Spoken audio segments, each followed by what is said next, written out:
Assalamualaikum warahmatullahi wabarakatuh. Perkenalkan, nama saya Marwana Safitri Wahyuni dari Prodi Manajemen S1 Universitas Muhammadiyah Kalimantan Timur.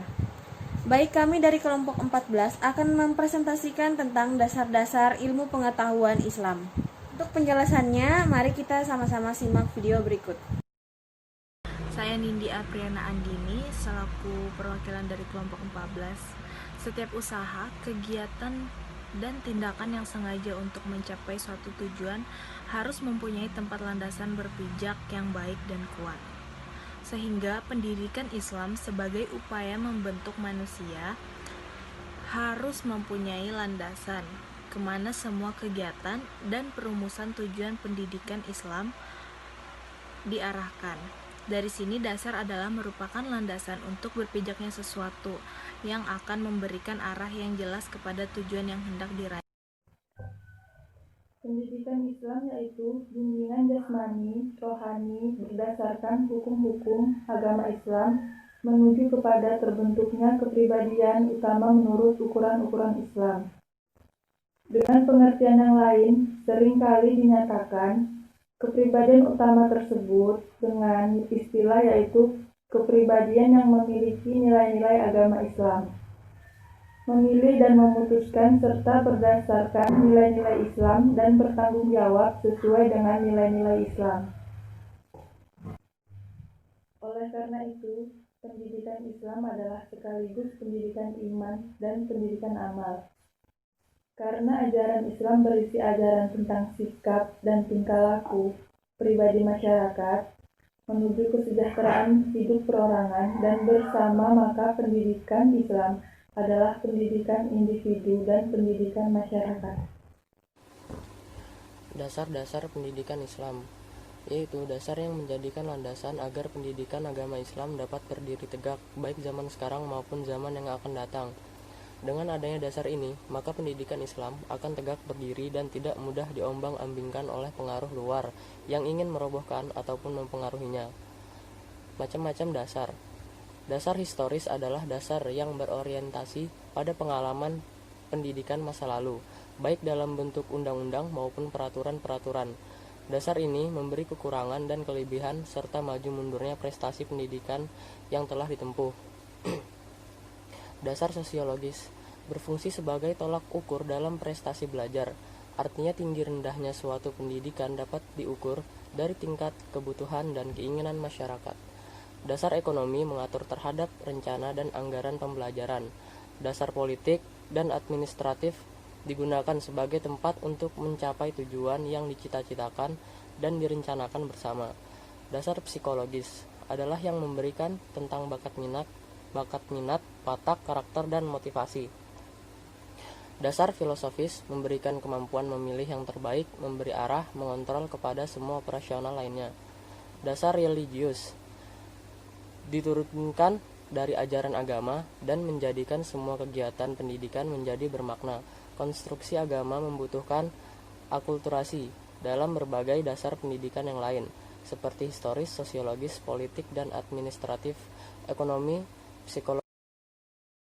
Tujuan pendidikan ialah perubahan yang diharapkan pada subjek didik setelah mengalami proses pendidikan baik pada tingkah laku individu dan kehidupan pribadinya maupun kehidupan masyarakat dan alam sekitarnya di mana individu itu hidup.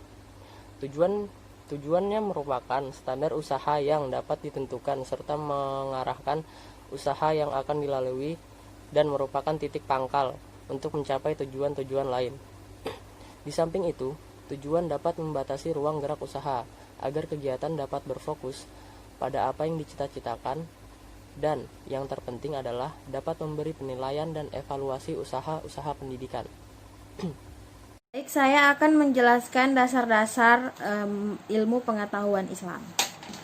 Menurut sikun pribadi, tujuan pendidikan merupakan faktor yang sangat menentukan jalannya pendidikan, sehingga perlu dirumuskan sebaik-baiknya sebelum semua kegiatan pendidikan dilaksanakan. Perumusan tujuan pendidikan Islam harus berorientasi pada hakikat pendidikan yang meliputi beberapa aspeknya. Pertama, tujuan dan tugas hidup manusia. Manusia bukan hidup karena kebetulan dan sia-sia. Ia diciptakan dengan membawa tujuan tugas hidup tertentu. Kedua, memperhatikan sifat-sifat dasar manusia, yaitu konsep tentang manusia sebagai makhluk unik yang mempunyai potensi bawaan, seperti fitrah, bakat, niat, sifat, dan karakter, yang berkecenderungan pada al-hanif atau rindu kebenaran dari Tuhan berupa agama Islam. Ketiga, tuntutan masyarakat.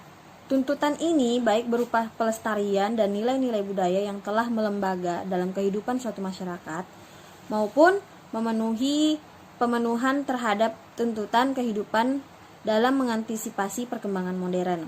Keempat, dimensi-dimensi kehidupan Islam ideal.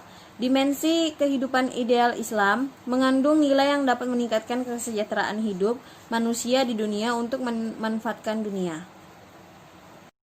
Fungsi pendidikan Islam adalah menyediakan segala fasilitas yang dapat memungkinkan tugas-tugas pendidikan Islam tersebut tercapai dan berjalan dengan lancar.